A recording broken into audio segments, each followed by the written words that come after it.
കേന്ദ്ര സർക്കാരിന്റെ ഭാരത് അരി വിതരണം പാലക്കാടും ആരംഭിച്ചു. ബിജെപി സംസ്ഥാന ജനറൽ സെക്രട്ടറി സി കൃഷ്ണകുമാർ വിതരണ ഉദ്ഘാടനം നിർവഹിച്ചു. കിലോയ്ക്ക് 29 രൂപയ്ക്ക് ലഭിക്കുന്ന അരി വാങ്ങാൻ വൻ ജനത്തിരക്കാണ് അനുഭവപ്പെട്ടത്. വളരെ വളരെ സന്തോഷമാണ്.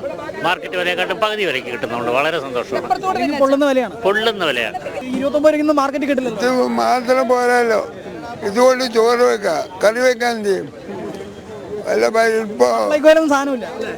എവിടെ ഒന്നുമില്ലല്ലോ, അവിടെ കട തുറന്നിട്ട് പൂട്ടി വെച്ചില്ല. പാലക്കാട് സ്റ്റേഡിയം ബസ് സ്റ്റാൻഡ് പരിസരത്താണ് മോദി സർക്കാരിന്റെ 29 രൂപയുടെ ഭാരത് അരിയുടെ വിതരണം നടന്നത്.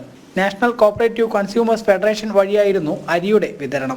ബിജെപി സംസ്ഥാന ജനറൽ സെക്രട്ടറി സി കൃഷ്ണകുമാർ വിതരണോദ്ഘാടനം നിർവഹിച്ചു. ജനങ്ങളെ സംബന്ധിച്ചോളം നിത്യോപയോഗ സാധനങ്ങളുടെ വില വർദ്ധിച്ചിരിക്കുന്ന സമയം സപ്ലൈകോ വില വർദ്ധിപ്പിക്കാനുള്ള തീരുമാനം എടുത്തിരിക്കുക. എല്ലാ ടാക്സുകളും നികുതികളും എല്ലാം സംസ്ഥാന സർക്കാർ വർദ്ധിപ്പിച്ചിരിക്കുക. ക്ഷേമ പെൻഷനുകൾ കിട്ടാത്ത സാഹചര്യം. ഈ സമയത്താണ് കേന്ദ്ര ഗവൺമെന്റിന്റെ വളരെ ആശ്വാസകരമായിട്ടുള്ള ഈ തീരുമാനം വരുന്നത്. പാലക്കാട്ടുകാരെ സംബന്ധിച്ചോളം വളരെ സന്തോഷകരമായിട്ടുള്ള കാര്യമാണ് ചുരുങ്ങിയ വിലയ്ക്ക് അരി ലഭിക്കുക എന്നുള്ളത്. മോദി സർക്കാരിനോട് ഞങ്ങൾ നന്ദി രേഖപ്പെടുത്തുകയാണ്. അരി വാങ്ങാൻ ജനങ്ങളുടെ വലിയ തിരക്കാണ് ആദ്യ ദിനം തന്നെ അനുഭവപ്പെട്ടത്. കാരണം നമുക്ക് റേഷൻ കടയിൽ പോയാലും അധികം കിട്ടണില്ല. ഇപ്പോൾ 4 കിലോ അത്രേ വരുന്നുള്ളൂ. നമുക്ക് ഒരു മാസം തികയാത്ത അവസ്ഥയാണ്. അപ്പോൾ ഇത് വലിയ ഒരു ഉപകാരം തന്നെയാണ്. 46 രൂപയാണ് വെളിയിൽ മാർക്കറ്റിൽ വില. ഇത് 29 രൂപ വലിയൊരു ആശ്വാസമാണ്. ഇത് തുടർന്ന് പോകണമെന്നാണ് ഞങ്ങളുടെ എല്ലാ ആഗ്രഹം. വളരെ സന്തോഷമുള്ള കാര്യമാണ്. 29 രൂപയ്ക്ക് അരി കിട്ടുക എന്ന് പറയുന്നത് വളരെ സന്തോഷമുള്ള കാര്യം തന്നെയാണ്.